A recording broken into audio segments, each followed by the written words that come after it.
আমি শুধু ভাবছিলাম সকালে এত মারধর খেয়ে এসেছো, সারা গায়ে এত ব্যথা, তার মধ্যে আবার কোথায় বেরিয়েছিলে?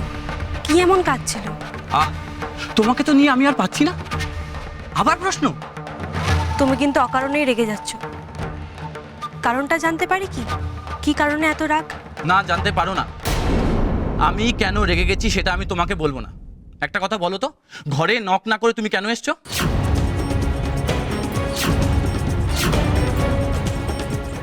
মানে আমার ঘরে আমি নক করে আসবো? আরে আমি তো তোমায় পেটটা দেখে চা করে আনলাম। রেখে যাও, আমি কাজ করছি। আর তুমি যাও না? কাজের সময় কেউ বিরক্ত করলে আমার ভালো লাগে না। যাও। কাজ করতে বেরিয়ে গেছিলে, আবার ফিরে এসেও কাজ করছো, সে তো খুব ভালো কথা। কিন্তু কি কাজ? আবার প্রশ্ন? তোমার সব প্রশ্নের উত্তর আমাকে দিতে হবে নাকি? কি ভেবেছো কি তুমি? হ্যাঁ, বড় বৌদির চেলা? ছি ছি ছি ছি। নিজের স্বামীকে সন্দেহ করতে তোমার লজ্জা করে না? কি ভাবো কি তুমি? হ্যাঁ, আমি মায়ের টাকা চুরি করেছি? গুন্ডা লাগিয়ে বাবাকে মার খাইয়েছি? নিজে মার খেয়েছি? বলো, কি ভাবো কি তুমি? বলো, সরাসরি বলো আমাকে। সত্যি কথাটা বলবো দেবাল, এতক্ষণ আমি এসব কিছু ভাবিনি, কিন্তু তুমি যেভাবে বললে তাতে মনে হচ্ছে এটা হলেও হতে পারে। তা না হলে তুমি এত বেশি রিয়াক্ট করছো কেন সেটাই তো বুঝতে পারছি না।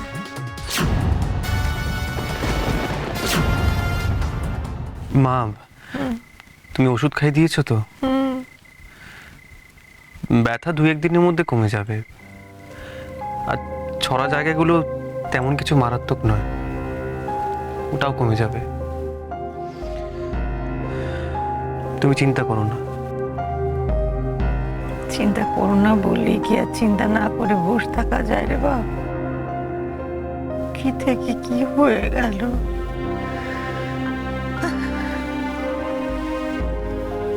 এক ভেবে মানুষটাকে পাঠালো, আর এক হয়ে এলো। এ বয়সে এত অত্যাচার সইতে পারে?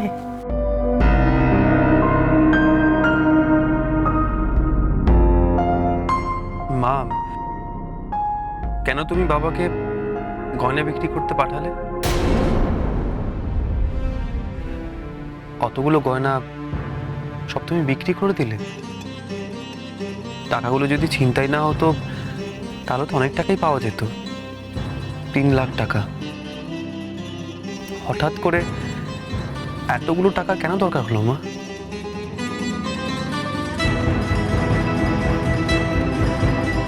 আমাকে একবার বললেও না মা? নাকি আমি আর তোমার সুখ দুঃখের ভাগ নেওয়ার যোগ্য নই?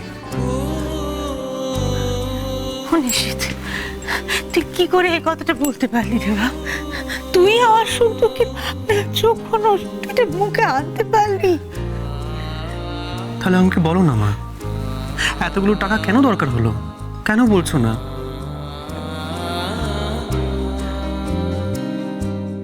নিশ্চিত তোর দোকানটা বন্ধ হয়ে যাবে না? আমি আর তোর বাপ খুব চিনতে আছি জানলি? সেই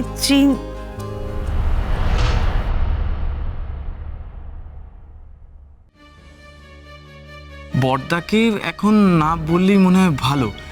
দেখো, তুমি তোমার গয়না বেচার টাকা দিয়ে বড়দার দোকান খুলিয়ে দেবে, এটা হয়তো বড়দাকে কষ্ট দেবে, হয়তো তোমায় কিছু করতেই দেবে না। হ্যাঁ, মাঝখান থেকে দেখো দোকানটাই খুলবে না। মা কি কিছু লুকোচ্ছেন? না হলে বলতে গিয়েও কেন থেমে গেলেন? কি হলো মা? কি ভাবছো তুমি? তুমি আমাকে বিশ্বাস করে বলতে পারছো না?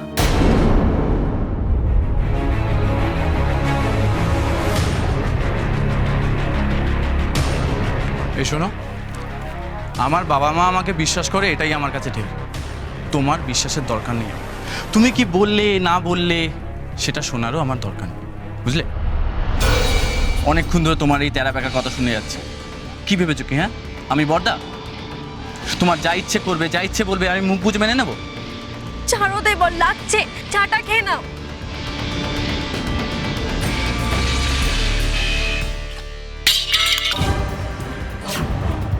খাবো না চা। তোমার মতো সন্দেহবাতিক বউয়ের হাতে যা খাবো তাই বিষ মনে হবে। এই দেখো, এইভাবে আমার তোমার সাথে থাকা সম্ভব নয়। সেরকম হলে আমার জীবন থেকে তোমাকে আমি দূর করে দেবো, সম্পূর্ণ আলাদা করে নেবো নিজেকে। তুমি দেখবে দেখবে আমি করতে পারি কিনা, দেখবে।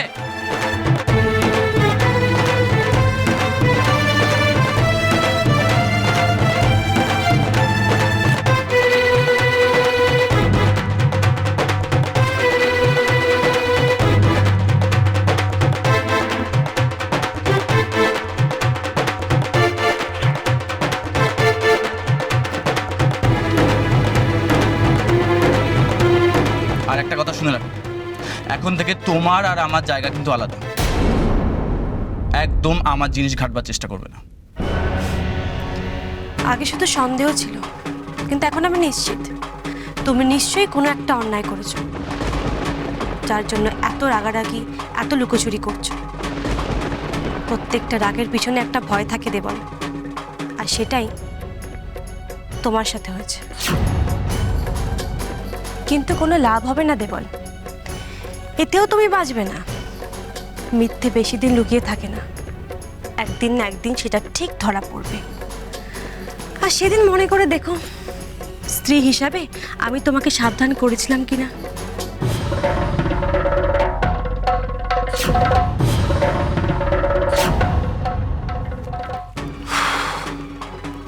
আর একটু হলেই ধরা পড়ে যাচ্ছিলাম। কি হলো মা? আমি তোমায় এতবার জিজ্ঞেস করছি, তাও তুমি উত্তর দিচ্ছ না। কি হয়েছে তোমার? বলো না আমায়। কি বলি বল দেখি, কি হয়েছে বল দেখি। ওই পিসমাকে যে টাকা দেয়া হয়েছে, ওনার তো আরো আবার চাই না বলে গেলেন তখন। না, তুই দিয়েছিস, যা দিয়েছিস তাতে ওনার প্রায় হয়ে যাবে। অল্প কিছু টাকা আবার ওনাকে দিতে হবে। ও বাবা, সংসারের তো এই হাল দেখছিস না, এই সংসার চালাতে তো টাকা লাগবে। এবারে হাত শূন্য হয়তো বসে থাকা যায় না। অত দামি গয়না হয়তো না বেচলেও চলতো, কিন্তু কিছু তো হাতে রাখতে হয় রে বাপ। দেখ, দেবলের কাছে চাইলে তো হাত উল্টে দেবে। তোর দোকান না খুললে তুই বা কোত্থেকে দিবি?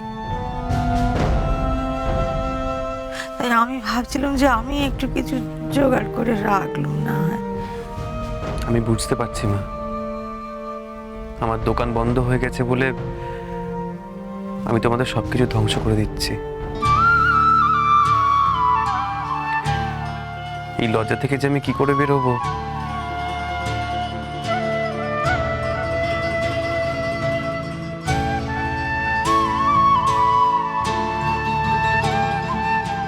বাপরে, ও বাপ, চিন্তা করিস না, সব ঠিক হয়ে যাবে, সব ঠিক হয়ে যাবে। মাফ করে দিস বাপ। কেন সোনা বেঁচেছি তোকে বলতে পারলুম না, সত্যি কথা তোকে বলতে পারলুম না। দোকানটা খুলতে দে, দেখিস আমি সব বলে দেবো তোকে, তখন আমায় ক্ষমা করে দিস বাপ।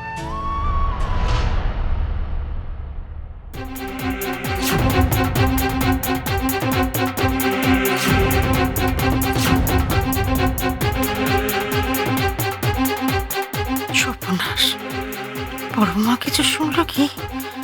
ঠাকুর, আমাকে আমার কাজটা করতে দাও। নিশিত যেন জানতে না পারে কোনোভাবে, শুধু দোকানটা খুলে দাও। একটা প্রশ্ন ছিল মা।